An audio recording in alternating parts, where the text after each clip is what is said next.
ఇక మరోవైపు ఏంటంటే రాష్ట్ర ప్రభుత్వం ఒక కీలకమైనటువంటి నిర్ణయం తీసుకుంది. సిబిఎస్ఈ సిలబస్ ఉన్నప్పటికీ ఉన్నప్పటికీ తెలంగాణ రాష్ట్రంలో 1వ తరగతి నుంచి 10వ తరగతి వరకు తెలుగు ఒక సబ్జెక్టుగా బోధించాలనే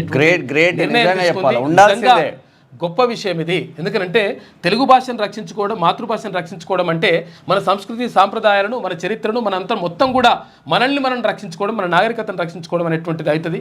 కాబట్టి నిజంగా ప్రభుత్వం తీసుకున్నటువంటి నిర్ణయం గొప్ప నిర్ణయం. 2017లో అప్పుడు ముఖ్యమంత్రిగా ఉన్నటువంటి కేసీఆర్ ప్రపంచ తెలుగు మహాసభలు అని చెప్పేసి పెట్టిండు హైదరాబాద్లో అంగరంగ వైభవంగా. దాంట్లో నేను కూడా పాల్గొన్నా, అది వేరే విషయం. అయితే అంత అద్భుతంగా అట్లా ఇట్లా అని చెప్పేసి చెప్పిండు. 12వ తరగతి దాకా అంటే ఇంటర్మీడియట్ దాకా తెలుగు తప్పనిసరి చేస్తాం అట్లా ఇట్లా అని అన్నాడు.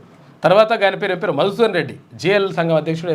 ఆయన ఏదో పుల్ల పెట్టిండ పోయేసి అట్లా ఇట్లా అవుతుంది, సంస్కృతం ఉండాలి, ఇట్లా తెలుగు అంటే తప్పనిసరి అని పెట్టొద్దు, దీంతో అట్లా ఇట్లా అవుతుంది అని చెప్పి చెప్పిండట. దాంతో ఆగిపోయింది. అయితే మొత్తం మీద ఇప్పుడైతే రాష్ట్ర ప్రభుత్వం తీసుకున్నటువంటి నిర్ణయం మంచి నిర్ణయం.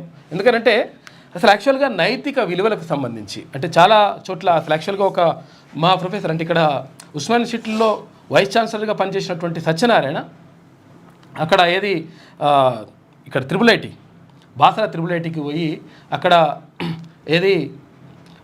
తెలుగుని తప్పనిసరి చేస్తూ అంటే ఇక్కడ ఇంజనీరింగ్ విద్యార్థులకు కూడా తెలుగుని తప్పనిసరి చేస్తూ ఒక నిర్ణయం తీసుకున్నాడు.